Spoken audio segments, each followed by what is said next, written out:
नमस्कार नाशिककर. नाशिक म्हटलं की आपल्याला रामकुंड, कपालेश्वर मंदिर आणि पंचवटी आठवते. पण या पवित्र पंचवटीत एक अशी जागा आहे जिचा इतिहास थेट स्वर्गाचा राजा इंद्रदेव यांच्याशी जोडलेला आहे.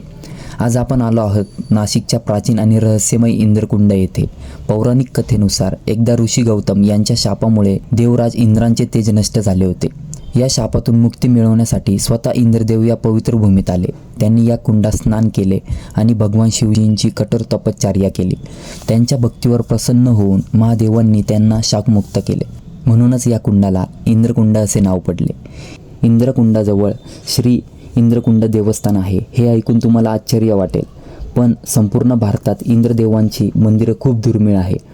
त्या दुर्मिळ मंदिरापैकी एक महत्त्वाचे मंदिर आपल्या नाशिकमध्ये आहे. हे मंदिर दुमजली असून येथील शांत वातावरण आणि सुंदर वास्तुकला मनाला प्रसन्न करून जाते. जर तुम्हाला इथे यायचं असेल तर हे मंदिर नाशिकच्या पंचवटी भागातील जाजूवाडीजवळ आहे.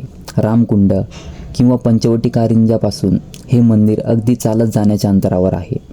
मंदिर दररोज सकाळी 6 ते रात्री 9 वाजेपर्यंत दर्शनासाठी खुले असते. तर मित्रांनो, पुढच्या वेळी जेव्हा तुम्ही नाशिकच्या पंचवटीत याल तेव्हा या ऐतिहासिक आणि पवित्र इंद्रकुंडाला नक्की भेट द्या.